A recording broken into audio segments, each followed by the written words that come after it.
I'm Lorne Gunter, sitting in for Charles Adler. After the show this evening, I'm flying back home to Edmonton. I've had a nice week in Toronto filling in for Charles, and I want to thank my producers Brett and Jess, plus Kelly and all the folks in the control room in the studio. Everyone at Sun News has been very helpful. But I have one complaint, Toronto. Somebody needs to turn up the heat. It's cold here. Usually I avoid Toronto this time of year because it's starting to get hot and sticky. As a prairie boy, born and raised, I can take the heat. It's the humidity I hate. Yet this week, mugginess has been the least of my concerns. Yesterday, it was 12 and blustery, and it's June. Everywhere I've gone this week, my hotel, the restaurants, shops, Torontonians have been apologizing for the weather. It's even colder here than it's been back home in Alberta, and we thought our spring was cold. So here's my question. Whatever happened to global warming? It's time for some Canadian common sense. Okay, I know weather's not climate, so you can't equate one cold spring with the end of dangerous climate change. Although the climate alarmists always seem to be able to use every hurricane, tornado, drought, or heat wave as proof that man-made emissions are ruining the environment. But it's not just any cold spring. This has been the coldest spring on record throughout the Northern Hemisphere in many places.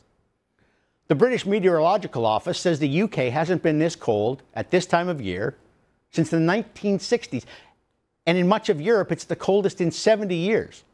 And that's after last spring, when it was so cold that the canals in Venice froze over for only the second time since the Second World War. In much of the U.S. Northeast, this is the coldest spring since methodological temperature readings began being taken in the late 1800s.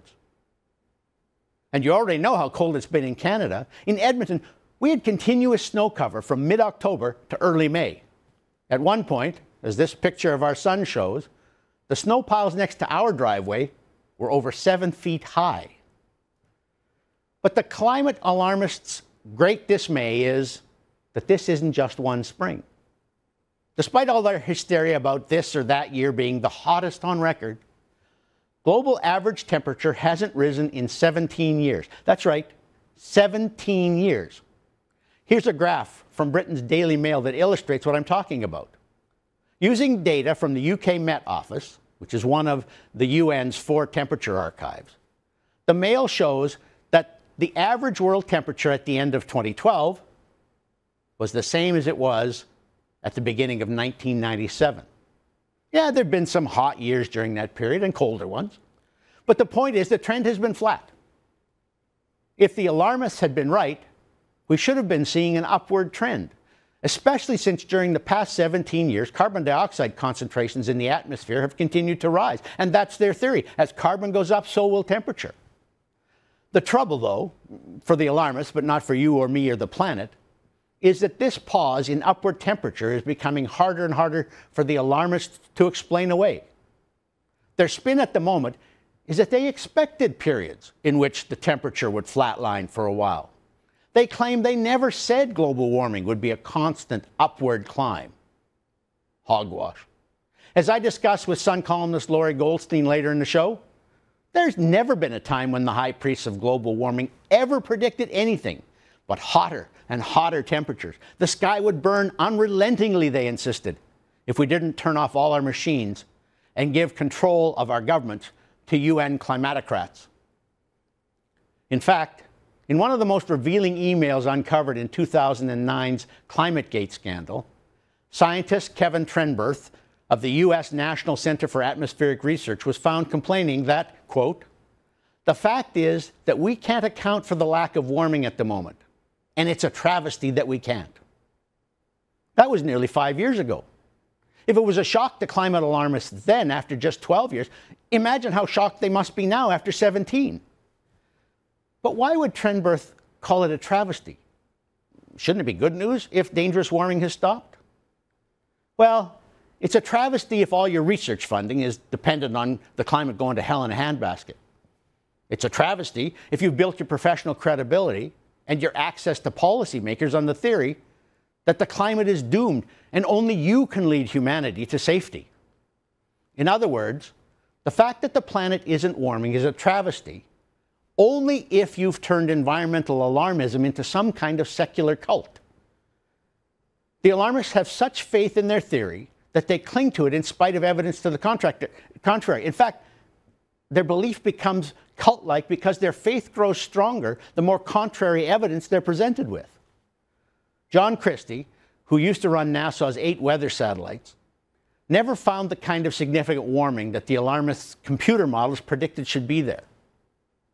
But so strong is the alarmists' faith in these models that one time, after explaining his real-world temperature observations at an academic conference, one of the alarmists came up to Christie and said, quote, "Your observations cannot be correct because they don't agree with my models."